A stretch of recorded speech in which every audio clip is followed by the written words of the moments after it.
방송통신위원회 부위원장 김태규입니다. 오늘은 그동안 이루어진 과방위 청문회가 위법하거나 부당하게 이루어졌고 또 정당한 재판을 받을 권리 내지는 변호사의 변론권에 대한 침해가 공공연하게 이루어진 점에 대해서 제 입장을 밝히고자 합니다.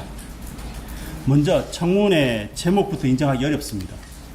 불법적 방문진 이사 선임 등 방송장악 관련 청문회라고 이름을 붙였지만은 정작 이사의 선임이 불법적이라거나 정부가 방송장악을 시도하였다는 사실을 소명할 아무런 자료가 없습니다. 막연한 추측이 지나지 않습니다. 또 그 추측이 사실이라고 하더라도 그로 인해 인정될 수 있는 법률적 평가는 다소 부적절했다라는 정도에 그칩니다. 불법이라고 규정할 정도에 이르려면은 방문진 이사를 선임한 방통위 상임위원이 부정한 이득을 취득하거나 부정한 청탁을 받고서 이사를 선임하는 정도의 위법이 있어야 합니다. 하지만 두 차례에 걸쳐 장시간 청문회를 진행하였지만 이러한 사실에 대한 논의는 언급조차 없었습니다. 기껏해야 어찌 그리 짧은 시간에 그 많은 사람을 보았느냐, 왜 이전에 한두 차례 시행했던 관행을 안 따랐느냐는 정도의 지적입니다.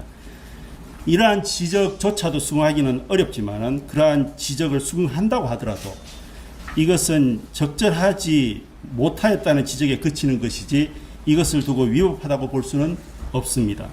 법을 만드는 입법부에서 위법과 부당과 부적절 내지는 불합리의 차이조차 제대로 구분하지 않고 아무렇게나 불법이라고 규정하면서 그 선임 절차 모두를 무효라고 하니 말문을 닫게 됩니다. 방송장악이라는 거창한 선언도 정작 그 실체를 보면 내용이 없습니다. 방송을 장악할 의사도 능력도 없을 뿐만 아니라 필요성도 느끼지 못합니다. 단지 법적인 절차에 따라 행정부에서 그 권한을 행사하여 방문진회라는 기구가 정상적으로 작동하도록 인원을 채우는 데 지나지 않습니다. 임기를 줄인 것도 아닙니다. 이사들은 모든 임기를 채웠고 임기가 만료되어 그 후임자를 선정하는 데 지나지 않습니다. 이를 두고 장악이라고 한다면 그저 황망하여 어찌해야 할지 난감합니다. 행정부는 집행기관으로서 법에 정해진 권한에 따라 기구를 구성할 의무가 있습니다. 현재 정부는 그것을 하려는 데 지나지 않습니다. 그리고 이 업무를 맡은 정부기관인 방송통신위원회는 이를 위한 인사권을 행사하는 데 있어서 자유재량을 가집니다. 나름의 기준과 필요에 따라 인사권을 행사하면 그만이고 그 방법에 대하여 법에 특별히 규정된 바도 없습니다. 법이 정한 위원회의 정족수만 채우면 충분합니다. 물론 행정부가 이러한 인사권을 행사하면서 부정한 이득을 수수하는 등의 위법을 하였는지 살펴보는 것은 가능할 겁니다. 그러나 이러한 감시 기능에서 나아가서 인사권에 대하여 적극적으로 개입하여 간섭하고 나아가 자신들이 원하는 사람을 이사로 선정하도록 요구하는 것은 사실상 인사권을 입법부가 행사하겠다는 것과 다르지 않습니다. 이는 권력 분립의 원칙을 정면으로 거부하는 처사입니다. 둘째, 청문회의 절차 진행에서도 위법 부당한 처사가 쉽게 발견되었습니다. 위법한 방식으로 송달 절차를 진행하여서 이를 지적하자 수정해서 다시 송달 절차가 이루어진 경우가 있었습니다. 선서하고 위정의 죄의 부담을 안고 증언하는 증인으로서는 사전에 반드시 신문할 요지를 증인 소환 요구서에 첨부하도록 법에 규정하고 있음에도 불구하고 단지 신문 요지라고만 쓰고 청문회 주제만 적어두었습니다. 구체적으로 뭘 신문할 건지에 대해서는 전혀 제공되지 않았습니다. 심지어 실제 신문은 글이 적은 아주 단순한 그 신문 요지조차도 지키지 않았습니다.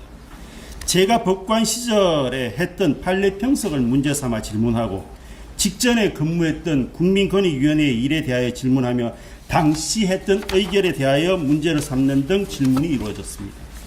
도대체 신문할 요지를 왜 법에 규정하였는지에 대한 이해가 전혀 없는 듯이 보였습니다. 정작 본인들은 비웃고 소리 지르고 팔짱 끼면서 정인들이 웃으면 웃는다고 나무라고 지쳐서 팔을 앞으로 하면서 책상에 기대면 팔짱 꼈다고 나무라고 피곤해서 얼굴을 비비면 얼굴 비비는까지 문제를 삼으니 그 옛날의 사또 재판도 이보다는 낫겠다는 생각이 들었습니다. 하도 어처구니가 없어서 한마디 하면 금방 뜬다는 말까지 돌아왔습니다. 회차를 바꾸고는 새벽 2시 30분까지 회의를 이어갔고 체력적 한계를 호소하며 2번이나 요청하자 그제야 산회를 하였습니다. 제 생각에는 그 시간에 증인 심문이 이루어진다는 그 자체가 인권 유린이라는 생각입니다. 셋째, 잘못된 법 적용과 직권 남용도 심하였습니다. 평생 법을 지키려고 하였고 사소한 벌금 전과조차도 없습니다. 평생 누구로부터 고소나 고발을 당한 사실도 없습니다.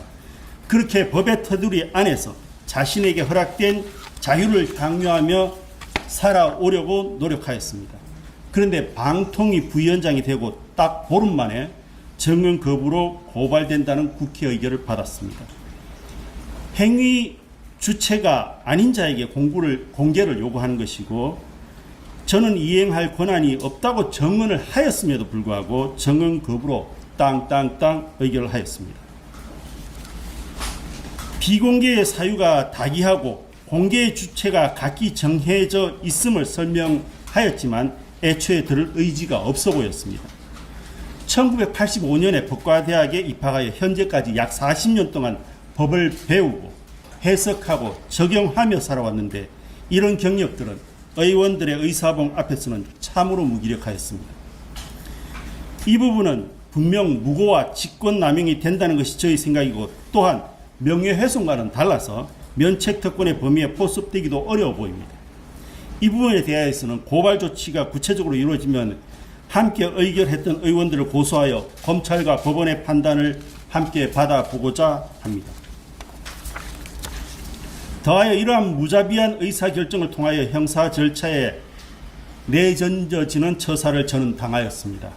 분명히 인권 유린이 있다고 보고 국가인권위원회도 이 문제에 관하여 진정하여서 그 판단을 받아볼 생각입니다.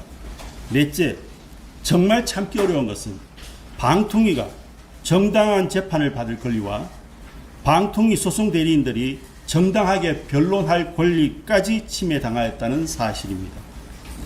현재 진행 중인 2건의 집행정지 사건에 방통위 소송 대리인들은 답변서를 제출하였고 그 답변서는 소송의 목적을 위하여 제출된 것입니다. 그런데 이 답변서가 국회로 유출되어서 과방위 위원장이 이것을 청문회 중에 흔들면서 증인을 압박하였습니다. 법원이나 방통위 구성원이 유출하였다는 것은 쉽게 상상하기가 어렵습니다. 집행정지를 신청한 자들이나 그 소송 대리인이 유출하였을 가능성을 쉽게 추측할 수 있는데 그 어느 경우든 변론권을 침해한 것일 뿐 아니라 변호사에 의한 유출이 밝혀진다면 변호사 징계 사유에 해당할 수도 있습니다. 이 부분에 대하여서는 이미 대한변호사협회에 진정하여 진상규명을 요청하였고 대한변협에서도 변호사권익위원회뿐만 아니고 윤리위원회에서도 상황을 살펴보고 있는 것으로 알고 있습니다. 다섯째, 변론서의 유출은 재판의 공정성을 오염시킬 가능성을 현저히 높입니다. 법정에서 아직 진술되지도 않은 변론서를 유출하여 국회에서 그것을 토대로 증인을 압박하고 진술을 강요하며 그 과정에서 나오는 내용을 미디어를 통해 대중에게 전파한다면 일반 대중뿐만 아니라 법관도 그 왜곡된 정보에 노출되어 공정한 판단에 지장을 받을 수 있습니다. 적절한 반대 신문을 할 기회가 제대로 주어지지 못했습니다. 수시로 마이크를 끄라면서 사실상 편집으로 볼 수 있는 의사진행을 하였습니다. 게다가 일부 미디어가 이조차도 각색을 합니다. 이렇게 비틀린 정보가 재판 전에 법관에게 노출된다면 공정한 재판에 부정적인 영향을 미칠 수 있음은 충분히 예상할 수 있습니다. 청문회의 진행은 그 자체도 문제지만 재판의 공정에도 부정적인 영향을 미칠 수 있는 방법으로 운영되었다고 볼 수 있습니다. 이 부분도 국가인권위원회에 진정하여 그 위법 여부를 확인받아 볼 생각입니다. 여섯째, 국회 과방위 야당 의원의 고발 의결로 저는 이제 형사소추의 위험 앞에 놓이게 되었습니다. 청문회 전체가 위법과 부당한 요소가 마구 혼재된 상황에서 진행되었고 더욱이 정응 거부를 이유로 한 고발은 참으로 수용하기가 어려웠습니다. 하지만 이러한 사정들을 모두 무시하고 고발 의결함으로써 어떤 형태로든 형사소추의 위험에 놓이게 되었습니다. 우리 국회 정언감정법은 우리 국회 정언감정법 제3조 형사소송법 제148조는 형사소추의 위험이 있는 자에 대하여 선서 및 정언 나아가 서류의 제출을 거부할 수 있도록 규정하고 있습니다.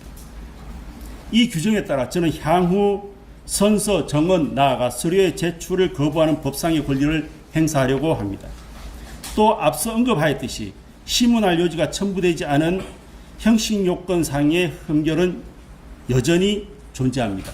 더하여 무엇보다도 저는 현재 방통위 5명의 정무직 공무원의 통상적인 업무, 물론 의결사항은 제외됩니다. 통상적인 업무를 모두 혼자 감당하여야 하는 어려움에 처해 있습니다.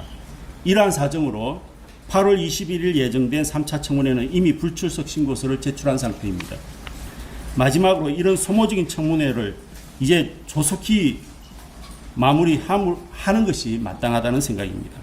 방문진이라는 기관의 정상적인 구성을 방해하기 위하여 방통위 구성에 필요한 방통위원 추천을 거절하였습니다. 또 그 기능을 무력화하기 위해 취임 이틀 만에 위원장을 탄핵했습니다. 혹독하게 치른 사흘간의 인사청문회보다 짧은 시간이었습니다. 긴급한 사정이 없었다고 말하기도 하고 위원장이 먼저 직무를 행했기 때문에 탄핵하였다고 말하지만 그 말이 무슨 설득력이 있을지 모르겠습니다. 공직자가 취임도 하기 전에 이미 탄핵이라는 중차대한 징계 수단을 거론하는 것 자체가 이미 긴급한 사정입니다. 그리고 실제 탄핵이 이루어졌습니다. 이러한 현실을 무시하고 당신이 너무 서둘렀다는 말이 얼마나 설득력이 있을지 국민은 이미 알고 있습니다. 국민들께서 참으로 불편하게 느끼실 거라고 생각이 됩니다. 방통위 공무원들도 무너져가고 있습니다. 국회 업무를 담당하는 과장 둘이 이미 병원 신세를 지고 있습니다. 평생을 한 분야에서 전문성을 쌓고 정부가 바뀔 때마다 이런저런 요구를 수행하면서 묵묵하게 일해온 공무원들입니다. 국회의원이나 정무직 공무원들보다 더 많은 전문 지식과 해안으로 사무를 바라보고 해법을 찾아내며 묵묵하게 일해온 사람들입니다. 그리고 그들의 노력이 대한민국의 오늘이 있게 하는데 큰 역할을 하였습니다.